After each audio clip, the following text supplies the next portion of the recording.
High coder, আমরা কোডুলার chatting অ্যাপে আজকে লগ ইন স্ক্রিনে যে কাজটুকু বাকি ছিল গত ভিডিওতে সেই কাজটুকু করব। অর্থাৎ আমাদের যে ইউজারটা লগ ইন হবে তার ডাটাগুলো আমরা ফায়ারবেস ডাটাবেসে স্টোর করব। তো সেই কাজটুকু গত ভিডিওতে করা হয়নি, যেহেতু গত ভিডিওটা অলরেডি অনেক বড় হয়ে গেছে। তো আমরা এই ছোট ভিডিওটা তৈরি করতেছি, যেখানে শুধু আমরা ইউজারের ডাটাটাকে ফায়ারবেস ডাটাবেসে স্টোর করব। তো আমাদের আগের ভিডিওতে আমরা এই সব ব্লগগুলো করছিলাম যখন লগ ইন সাকসেস হবে এখান পর্যন্ত। তো আমরা এখন ডিজাইনার পার্টে যাব, এখান থেকে গুগলে যাব, তারপর ফায়ারবেস ডাটাবেসটাকে ইম্পোর্ট করে নেব। এখানে ফায়ারবেস ডাটাবেস আনার পর এখানে আমাদের কাছে যাচ্ছে token, Firebase URL and Firebase project bucket. তো আমরা চলে যাব ফায়ারবেসে। আমি গুগলে চলে আসলাম, এখানে এসে আমরা সিম্পলি সার্চ করব ফায়ারবেস। তারপর আমরা চলে যাব ফায়ারবেসে, firebase.google.com।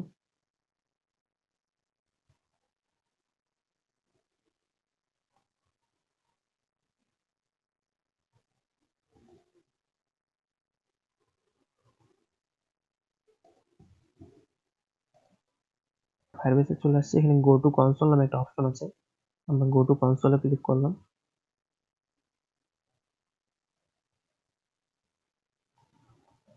এর আগের দিন আমরা ফায়ারবেসে আমরা একটা প্রজেক্ট তৈরি করছিলাম, সেই প্রজেক্টের ভিতরে ঢুকতেছি আমি।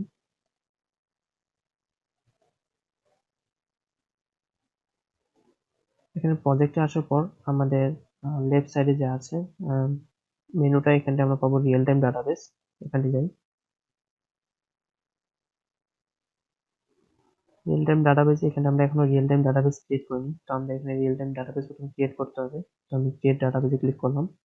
ইউনাইটেড স্টেট ঠিক আছে, এটা এখানে থাক। নেক্সট আমরা টেস্ট মোড স্টার্ট করব, start in test mode enable.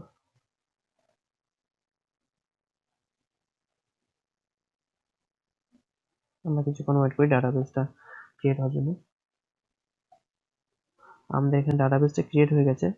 তো আমরা এখন রিয়েল টাইম ডাটাবেসের মধ্যে এখানে আমাদের যে ফায়ারবেস ডাটাবেসের ইউআরএল আছে সেটা হচ্ছে আমাদের এই ইউআরএলটা। আমরা এটা সিম্পলি কপি করে নিলাম, আর এটা আমরা এখন আমাদের কোডুলারে যে ফায়ারবেস কম্পোনেন্ট আছে সেটার মধ্যে নিয়ে যেতে দিব। তো আমি এখানে ফায়ারবেস ইউআরএল এর জায়গায় আমাদের ফায়ারবেস ইউআরএলটা দিয়ে দিলাম, আপনি আপনারটা দেবেন। এরপর চাচ্ছে ফায়ারবেস টোকেন। তো ফায়ারবেস টোকেনের জন্য আমরা আবার ফায়ারবেসে চলে যাব। ফায়ারবেসে আসার পর আপনি এখানে প্রজেক্ট ওভারভিউ এর পাশে একটা সেটিংস আইকন দেখতে পাবেন, এখানে ক্লিক করবেন, প্রজেক্ট সেটিংস। এখানে ওয়েব এপিআই কি নামে একটা অপশন আছে, আর এখানকার যে টেক্সটটা আছে এটা আপনার পুরোটাই কপি করে নেবেন। আমি কপি করে নিলাম। এটাই হচ্ছে আমাদের ফায়ারবেস টোকেন। আমি আমার ফায়ারবেস টোকেনটা এখানে দিয়ে দিলাম। প্রজেক্ট বাকেট এটা ফাঁকা করে দেবো, প্রজেক্ট বাকেট আমাদের এখানে দরকার নেই। তো আমরা এখানে মেনলি ইউজারের ডাটাগুলা ফায়ারবেস ডাটাবেসের ভিতর একটা ডিজাইনের মধ্যে ইনপুট করব। মানে এখানে আমাদের ইউজার নামে প্রথমে একটি বাকেট থাকবে, তার ভিতরে ইউজারের মোবাইল নাম্বার দিয়ে একটা বাকেট থাকবে, অর্থাৎ 880113 যেটা তার নাম্বার হবে সেটা। তার মধ্যে থাকবে নেম নামে ট্যাগ, যেখানটা ইউজারের নাম থাকবে, ইউজারের ইমেজ থাকবে,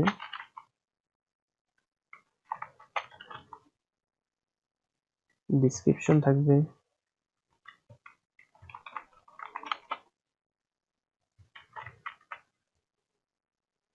আমরা এরকম ভাবে এখানটায় ডাটাটা স্টোর করবো।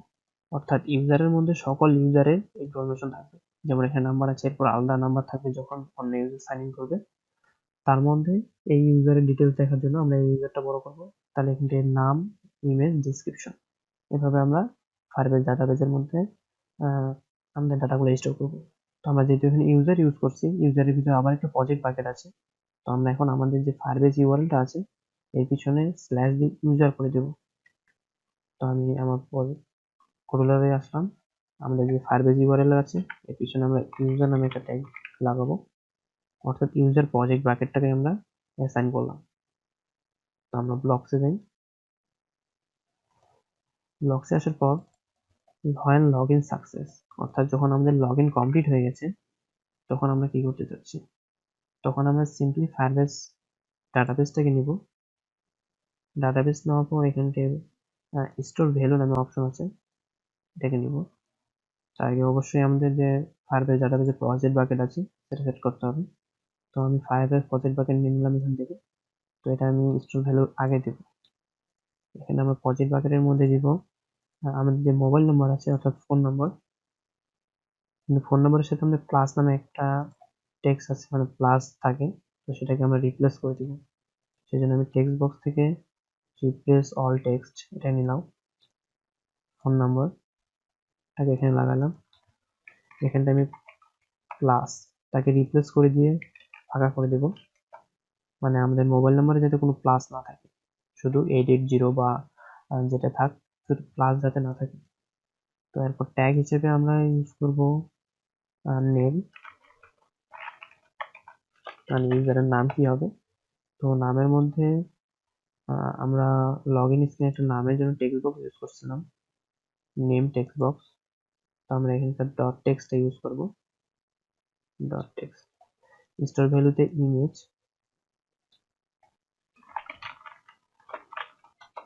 অর্থাৎ প্রোফাইল ইমেজ যেটা হবে। আপাতত আমরা প্রোফাইল ইমেজের কোনো পিকের অপশন রাখিনি, তো আমরা এখানে একটা ডিফল্ট ইমেজ সেট করে দিব। তো আমি একটা লিঙ্ক কপি করে আনি এখানে পেস্ট করে দিচ্ছি সিম্পলি।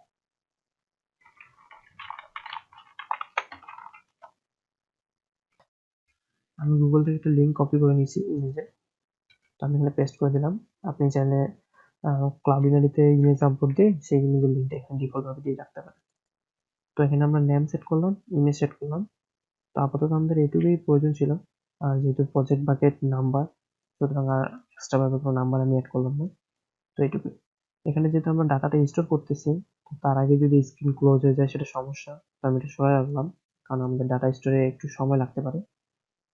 তো এখন আমি তাহলে ডাটা স্টোর হয়ে যাবে। তো ডাটা স্টোরটা আমরা ডিটেক্ট করার জন্য নিব ফায়ারবেস ডাটাবেস থেকে হোয়েন ডাটা চেঞ্জ, একটা ব্লক আছে ফায়ারবেস হোয়েন ডাটা চেঞ্জ, মানে অর্থাৎ যখন ডাটাটা চেঞ্জ হবে তখন আমরা প্রথমে চেক করব ইফ নট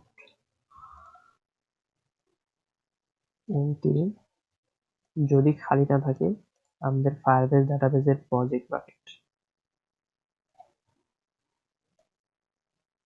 আমরা ডিফল্ট ভাবে আমাদের ফায়ারবেস ডাটাবেসের প্রজেক্ট বাকেটটা ফাঁকা রাখছি। তাহলে আমাদের অ্যাপ সবসময় ফায়ারবেস প্রজেক্ট বাকেটটা ফাঁকাই থাকার কথা। কিন্তু যখন আমরা স্টোর ভ্যালু করছি তার আগে আমরা এখানে প্রজেক্ট বাকেট সেট করে দিয়েছি একটা, তার মানে এখন আর এটা ফাঁকা না। তো যখন ডাটা চেঞ্জ হবে তখন যদি আমাদের প্রজেক্ট বাকেট ফাঁকা না থাকে, তার মানে হ্যাঁ এটা আমাদের ডাটা। তারপরে ইফ আমরা লজিক থেকে নিয়ে আসবো ইকুয়াল ব্লক, ইফ এই ট্যাগটা নাম হয়, মানে আমরা নাম নামে কোনো ট্যাগ যদি চেঞ্জ হয়, তারপরে আমরা চেক করব যে, আবার এটা ডুপ্লিকেট করে নিই, যে নাম নামে ট্যাগ চেঞ্জ হওয়ার পর কি নাম চেঞ্জ হয়েছে, অর্থাৎ ভ্যালু। তো নামের ভ্যালুটা যদি আমাদের নামের সাথে মিলে, মানে যে ইউজার লগ ইন হচ্ছে তার নামের সাথে যদি মিলে, তার মানে সবকিছু ঠিক আছে। এখন ইফ ক্লোজ স্ক্রিন, এখানটা আমি স্টোর, যে আমরা টাইনিডিবিতে স্টোর করছিলাম সেটা আমি এখান থেকে দিয়ে দিচ্ছি, অর্থাৎ আমাদের এখন sign in complete.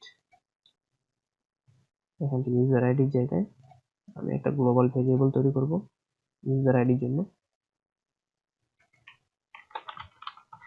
User ID এখানে একটা এমটি টেক্সট, আর যখন আমাদের লগ ইন স্ক্রিন সাকসেস হয়েছে তখন আমরা ইউজার আইডিকে ইউজার আইডি বলে দেবো, ইউজার আইডি। আর এখান থেকে যখন ডাটাটা চেঞ্জ হয়ে যাবে ফায়ারবেসে, স্টোর হয়ে যাবে, তখন আমরা এখানে গেট ভ্যালু করে নিব, গেট গ্লোবাল ইউজার আইডি, অর্থাৎ আমরা টাইনিডিবিতে আমাদের আবার ভ্যালুটা স্টোর করে নিলাম। তো আমাদের এখানে কাজটুকু এইটুকুই ছিল, গত পার্টে বাকি। তো এই কাজটুকু এখানে করলাম। তো আমরা এখন আবার আমাদের অ্যাপটাকে এক্সপোর্ট করে চেক করবো যে আসলে আমরা যেটুকু কাজ করলাম এটুকু আমাদের ডাটাবেস আমাদের ডাটাটা স্টোর হচ্ছে কিনা সেটা আমরা এখন চেক করব। আমি অ্যাপটাকে এক্সপোর্ট করে নিচ্ছি। আমার এক্সপোর্ট কমপ্লিট হয়ে গেছে, আমি ডাউনলোড করে নিচ্ছি।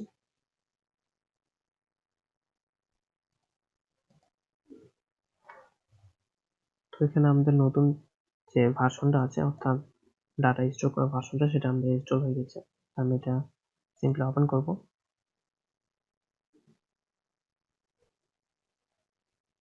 তো এটা আমাকে আবার লগ ইন স্ক্রিন নিয়ে আসতেছে। তো আমি এখান থেকে আবার আমার নাম দিব।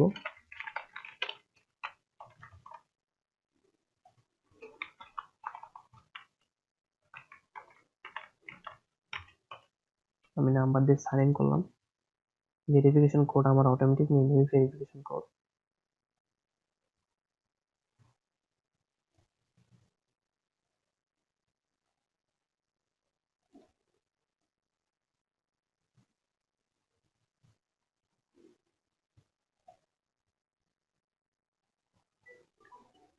তো আমার ভেরিফিকেশন কোডের জন্য কল আসছে। তো এখানে আমি আমার কোডটা পেস্ট করে দিচ্ছি, করলাম। আমাদের হোম স্ক্রিনে চলে আসছে। আমরা দেখবো এখন যে আমাদের ডাটাবেসে যে আমাদের যে লগ ইন করছি সেই ভ্যালুটা স্টোর হয়েছে কিনা। তো আমি চলে যাচ্ছি আমাদের ফায়ারবেস ডাটাবেসে। তো এখানে আমরা দেখতে পাচ্ছি একটা নতুন ইউজার লগ ইন হয়েছে। তো এখানে যদি আমি প্লাস বাটনে ক্লিক করি, তো আমরা যে এখানে আমরা ইমেজটা অ্যাড করছিলাম সেটা অ্যাড হয়েছে, এবং নাম যেটা অ্যাড করছিলাম সেই নামটা এখানে অ্যাড হয়ে গেছে। এভাবে যখন কোনো নতুন ইউজার অ্যাড হবে, তখন এখানে এই জায়গায় ইউজারের সেই নাম্বারটা চলে আসবে, আর নাম্বারের ভিতর তার নেম আর ইমেজ থাকবে। পরবর্তীতে আমরা যখন প্রোফাইল স্ক্রিন তৈরি করব, তখন আমরা এখানে এগুলো আপডেট করব, যাতে ইউজার চেঞ্জ করতে পারে তার ইচ্ছা মতো করে। চাইলে আপনি এখানে ডিসক্রিপশন আরো যেগুলো ডিটেলস আছে আপনি সেগুলো অ্যাড করে নিতে পারেন আপনার ইচ্ছা মতো।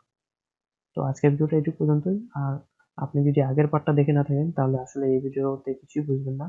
আগের পার্টে আমরা সাইন ইন লগ ইন স্ক্রিনটা পুরোটাই করছিলাম, শুধু এইটুকুই বাকি ছিল। সেই জন্য একটু শর্ট ভিডিওতে এইটুকু করে শেষ করলাম। তো এরপরের পার্টে আমরা চ্যাট ভিউ এর যে স্ক্রিনটা আছে সেটা করবো।